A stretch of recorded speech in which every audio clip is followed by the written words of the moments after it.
Hello friends, welcome back to my channel SSA Cooking World.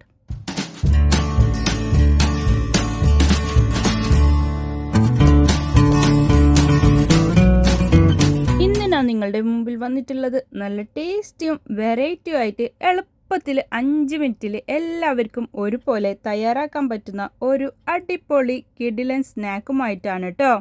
റെസിപ്പിയിലോട്ട് കടക്കുന്നതിന് മുമ്പായി നമ്മളുടെ ഈ ചാനൽ ഇതുവരെ സബ്സ്ക്രൈബ് ചെയ്യാതെയാണ് ഏതെങ്കിലും കൂട്ടുകാർ എവിടെയെങ്കിലും കണ്ടുകൊണ്ടിരിക്കുന്നുണ്ടെങ്കിൽ ഒന്ന് പോയി സബ്സ്ക്രൈബ് ചെയ്യാനും കൂടെയുള്ള കുഞ്ഞു ബെൽ ബട്ടൺ ഒന്ന് പ്രസ് ചെയ്ത് സപ്പോർട്ട് ചെയ്യാനും മറക്കല്ലേ.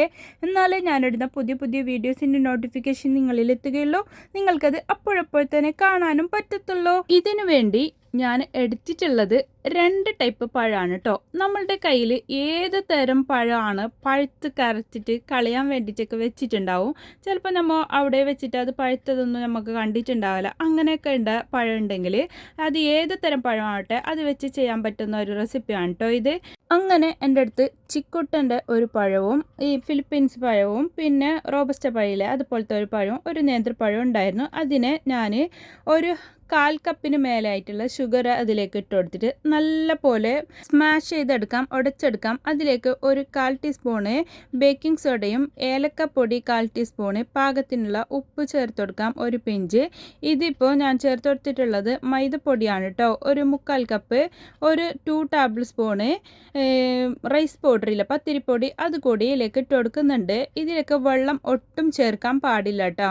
എന്നിട്ട് ഇതിൻ്റെ വെള്ളത്തിൽ തന്നെ വേണം നമുക്ക് ഇതിനെ കുഴച്ചെടുക്കാൻ വേണ്ടിയിട്ട്. എന്നിട്ട് നല്ല പോലെ കൈ വെച്ചിട്ടും ഒന്ന് നല്ല പോലെ കുഴച്ചെടുക്കാം.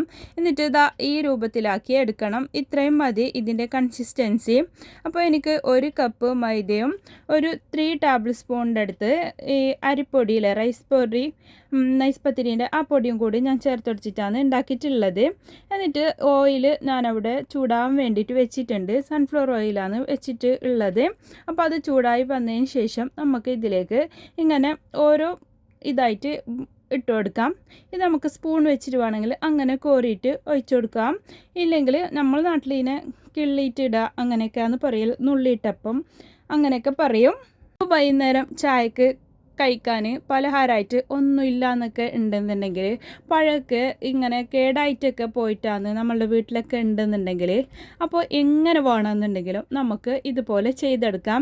പഴം പഴുത്തിട്ട് കളയണമെന്ന് വെച്ചിട്ടൊന്നുമില്ല, അല്ലാതെയും നേരെയുള്ള നോർമൽ പഴം വെച്ചിട്ട് വേണമെങ്കിലും നമുക്കിങ്ങനെ ചെയ്തെടുക്കാം. അപ്പോൾ പഴം പഴുത്തിട്ട് കളയാൻ വെച്ചിട്ടുണ്ടെങ്കിൽ നമുക്ക് എളുപ്പത്തിൽ അത് കളയണ്ടല്ലോ. ജ്യൂസ് അടിച്ച് കിട്ടാകുമ്പോഴത്തേനും വേറെ ഒരു സ്മെല്ലൊക്കെ വരുന്നുണ്ട്, നല്ലോണം പഴുത്ത പഴമൊക്കെ ആണെങ്കിൽ. അപ്പോൾ ഇങ്ങനെ ചെയ്തിട്ട് ഇതിലേക്ക് ഏലക്കപ്പൊടിയൊക്കെ വെച്ചിട്ട് ഇട്ടിട്ട് കൊടുത്തിട്ടാകുമ്പോഴത്തേനും നല്ലൊരു ഫ്ലേവർ തന്നെ കിട്ടും.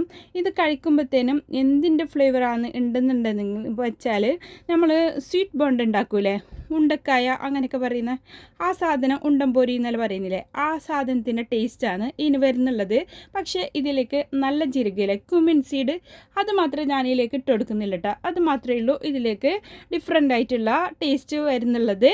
ഈ സ്വീറ്റ് ബോണ്ടയിലെ ഉണ്ടംപൊരി അതെനിക്ക് ഭയങ്കര ഇഷ്ടം തന്നെ. അപ്പോൾ അത് എനിക്ക് ഭയങ്കര ഇഷ്ടമായതുകൊണ്ട് ഇത് ഞാൻ ഭയങ്കര ഇഷ്ടത്തോടെ കഴിച്ച ഒരു റെസിപ്പി കൂടിയാണ്. അപ്പോൾ ഇതുപോലത്തെ എന്നെ പോലെ ഇതുപോലെ ഉണ്ടംപൊരി ഇഷ്ടപ്പെടുന്നവരുണ്ടെങ്കിൽ എന്തായാലും ഇതുപോലെ ഉണ്ടാക്കിയിട്ട് നോക്ക്. എളുപ്പമല്ലേ, എല്ലാവർക്കും ഒരുപോലെ ഈസി ആയിട്ട് ഉണ്ടാക്കാൻ പറ്റും. ചായ തിളക്കുന്ന ടൈം മാത്രം മതിയാവേ ഇത് ഉണ്ടാക്കിയെടുക്കാൻ വേണ്ടിയിട്ട്. ചായ അപ്പുറത്തെ അടുപ്പമേൽ വെക്കുകയാണെങ്കിൽ ഇപ്പുറത്തെ അടുപ്പയിൽ ഇത് ഇങ്ങനെ ഓയിൽ ചൂടാവാൻ വെച്ചാൽ മതി, അപ്പോഴത്തേനും ഇത് റെഡി ആയി കിട്ടും.